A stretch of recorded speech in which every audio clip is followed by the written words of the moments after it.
Olá, tudo bem com vocês?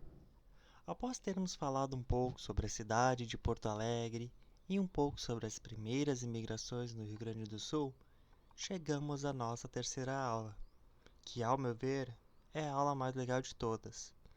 Hoje, nós falaremos sobre uma das tradições mais conhecidas e saboreadas, não somente aqui no Rio Grande do Sul, mas em toda a região sul do Brasil, isto é, Santa Catarina e Paraná, e nos países de fronteira, em especial a Argentina e o Uruguai. Eu estou falando do chimarrão, um costume ligado à vida do campo e nas cidades, nas quais seus aspectos vão vinculados a toda uma identidade própria, à história e também à memória dessas regiões. Mas você sabe o que é chimarrão ou conhece um pouco de sua história? Sabe o que é necessário para fazê-lo e também desfrutá-lo? Cuia, bomba, o que seriam cada um desses objetos? Na aula de hoje, falaremos um pouco sobre tudo isso. Para falar sobre a história do chimarrão, nós seguiremos os dois caminhos. Primeiro, falaremos sobre questões históricas. E em um segundo momento, falaremos um pouco sobre o mito da erva mate. Quanto ao primeiro assunto, a nossa história se inicia numa relação entre dois diferentes povos, os uruguaios e uma tribo guarani. O general Domingo Martínez de Irala, governador do Rio da Prata, na busca de expandir o seu território, nos anos de 1554, veio a pisar numa região chamada à época de Província del Guaira. Nesse local, recebido de forma muito pacífica por uma tribo guarani que vivia na região, foi apresentado um hábito muito particular deles. Em um porongo, que é uma fruta dos quais ainda hoje são feitas muitas cuias de chimarrão e também utilizadas para outros fins comerciais, podendo também receber o nome de cabaça, só que esse é o nome que você nunca verá por aqui, são colocadas pequenos pedaços de folha no qual criava-se uma bebida, e essa bebida era sugada por um canudo de taquara, conforme mostra o slide. Questionado sobre o consumo daquela bebida diferente, os guaranis afirmavam que o seu consumo estimulava seus corpos e seus espíritos. Claro que o general Domingos quis experimentar, e logo seu consumo caiu nos gostos não somente dele, mas também de seus homens. Ao retornar às suas terras e levando consigo algumas diferentes folhas daquela bebida, buscou difundir a erva das mais variadas maneiras. De uma dessas infusões, provavelmente resultou o chimarrão, bebida esta elaborada, difundida e modificada através do tempo e do espaço. Muitos anos acabaram se passando, e nos territórios onde hoje é Rio Grande do Sul, foram formadas comunidades cristãs, buscando catequizar e converter as tribos indígenas ao catolicismo. Os 7 povos das missões, aldeamentos indígenas construídas por jesuítas, ficaram conhecidos pela produção de um tipo de erva mate bem específica, que ficou conhecido como camine. Essa erva se desenvolveu muito bem, e aquelas que não ficavam retidas para cobrir os custos dos cultos eram distribuídas para a população. Nisso, era muito comum que os índios dessas localidades, ao saírem em viagem, levassem contigo uma bomba feita de tacuapi, outro nome dado a taquara, a cuia de porongo e uma boa quantidade de erva mate. Essas viagens acabaram espalhando o seu consumo por outras povoações. Só que até agora o nome chimarrão não existia. Era dado outras denominações a essa bebida. Seu nome veio depois pelos colonizadores da região conhecida à época como Rio da Prata e difundida por novos territórios. Entretanto, conforme mencionei, Essa é apenas uma visão das histórias que são difundidas sobre a origem do mate. Na verdade, aqui no Rio Grande do Sul há um mito muito conhecido. O mito é por muitas vezes uma história simbólica, cuja história não é real ou ela não pode ser comprovada, mas fazem parte da nossa cultura e por muitas vezes merecem o nosso conhecimento. No mito do chimarrão, conta a história que as tribos nômades de outra hora derrubavam matos para plantar mandioca e milho até o fim dos recursos de cada terra. Certo dia, um velho índio, já cansado de tantas andanças, preferiu ficar em uma tapeira, uma casa, esperando a morte chegar, a não mais seguir com sua tribo.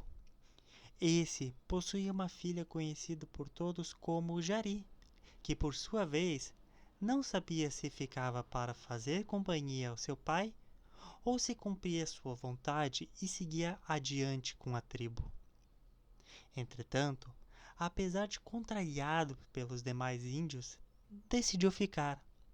A atitude da moça merecia uma recompensa, visto o tamanho amor que ela representou ter pelo pai em querer acompanhá-lo.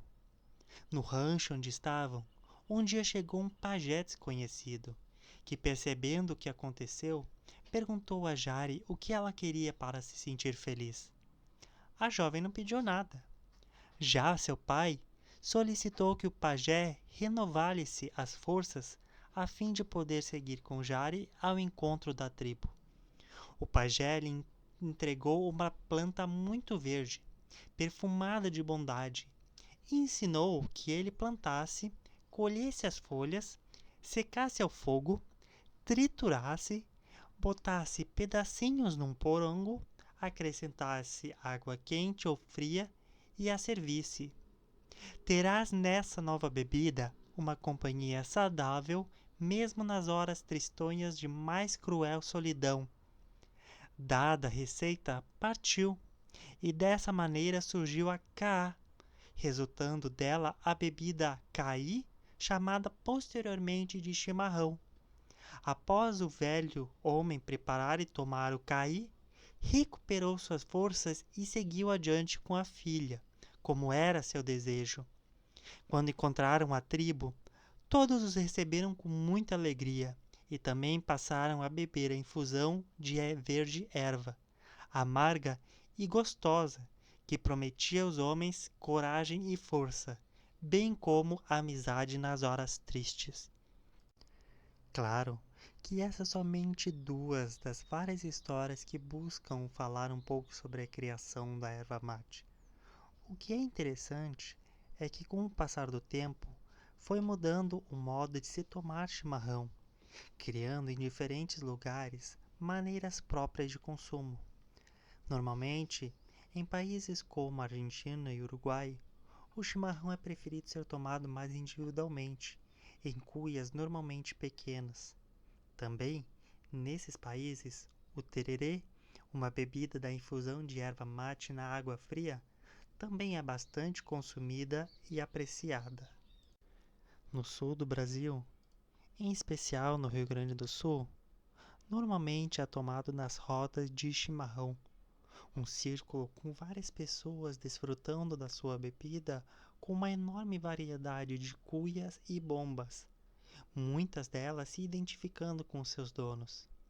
Conforme já mencionado, há regras, ou melhor, simbolismos e rituais para o preparo e o consumo do chimarrão. Desde a quantidade de erva utilizada na preparação, como todo o cuidado do cevador, aquele que prepara o chimarrão, ou até na ordem de tomá-lo, sempre à direita de quem faz ou de quem serve, ou ainda evitar de dormir com a cuia na mão, são algumas das regras e simbolismos que são seguidos por aqui. Nisso, não deve ser muito difícil preparar um chimarrão. Para fazermos, são necessárias 4 coisas básicas: uma bomba, a cuia, a erva mate e água quente. Vamos falar um pouco sobre as duas primeiras. As primeiras bombas que se tem conhecimento eram fabricadas com taquara, conforme eu já mencionei. Essas primeiras bombas eram divididas em duas partes: a boquilha, a extremidade por onde se tomava a bebida, e o ralo ou coador, a extremidade em contato com a erva, que possuía pequenos espaços para sugar a mistura da erva com a água. Depois dessas primeiras bombas de taquara, surgiram as bombas metálicas. A bomba de metal alterou bastante a forma de se tomar chimarrão, pois permitiu uma maior durabilidade e higiene na limpeza desse objeto.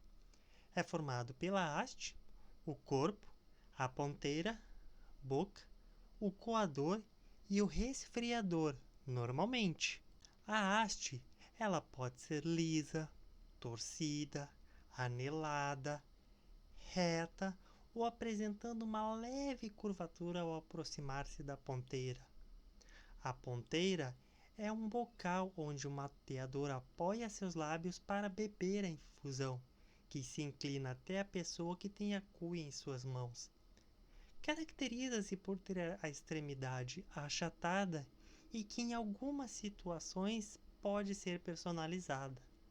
O coador é um ralo perfurado que é colocado na parte inferior da haste e atua como um filtro, impedindo que a erva seja consumida junto com a água. O resfriador é o nódulo que enlaça a haste com a bomba, próxima do bocal.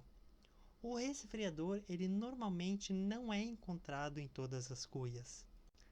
Talvez o aço inoxidável seja o mais utilizado atualmente na fabricação de bombas de chimarrão, apresentando propriedades físicas químicas superiores aos aços e metais comuns, como o ferro, a prata e o latão, sendo uma de suas principais características a resistência à corrosão.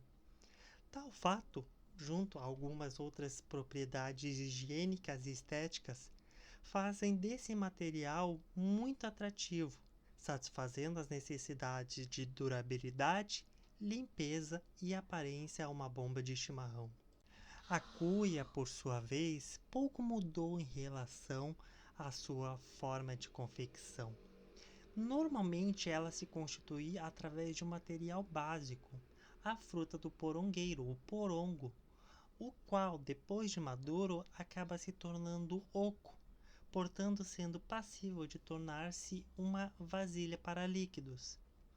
Essa cuia de porongo, ela necessita de algumas etapas na sua confecção, que vão desde a forma da colheita ao corte do porongo e a cura final. Todas essas etapas são realizadas para que possa ser utilizado sem que o sabor do chimarrão se altere. O que é interessante nas diferentes formas de cuia é que existem diversos trabalhos decorativos e simbólicos que são fabricados nelas. E mesmo que o porongo seja a cuia de maior aceitação, normalmente a gente pode encontrar outras cuias que são compostas artesanalmente através de outros tipos de materiais, como a madeira, a porcelana, a prata, e elas também apresentam alguns diferentes tipos de formatos. Conforme é possível notar nos slides, na imagem de baixo nós temos 7 tipos de cuias, todas elas em formatos diferentes. A primeira cuia, que se chama gorjeta, ela é produzida com um porango grosso e executado praticamente para quem costuma consumir o chimarrão individualmente. Por ser bastante curta, a gajeta tem a vantagem de possibilitar o consumo rápido e antes que a água esfrie. A cuia coquinho, por exemplo, a quarta na imagem abaixo, é a tradicionalmente utilizada pelo gaúcho solitário do campo. Destaca-se também por ser muito popular entre os mais jovens. O tamanho do bocal de inox varia de acordo com a região, por exemplo. No Uruguai, é bastante discreta. Na Argentina, o detalhe ganha contornos mais chamativos. A torpedo, por exemplo, a quinta cuia, não possuem muitas diferenças quando comparadas com as do tipo coquinho. O grande avanço dela é não necessitar de suporte móvel. O formato quadricular da base permite o apoio sem quaisquer tipos de riscos de queda. Claro que ainda existem outros formatos que são apresentados. Só que o que é interessante é que as cuias elas vão sendo criadas e alteradas muitas vezes de forma espontânea, atendendo sempre às necessidades de seus utilizadores e incorporando melhorias que se dão ao longo de gerações e a partir das possibilidades que o meio oferece para suas transformações.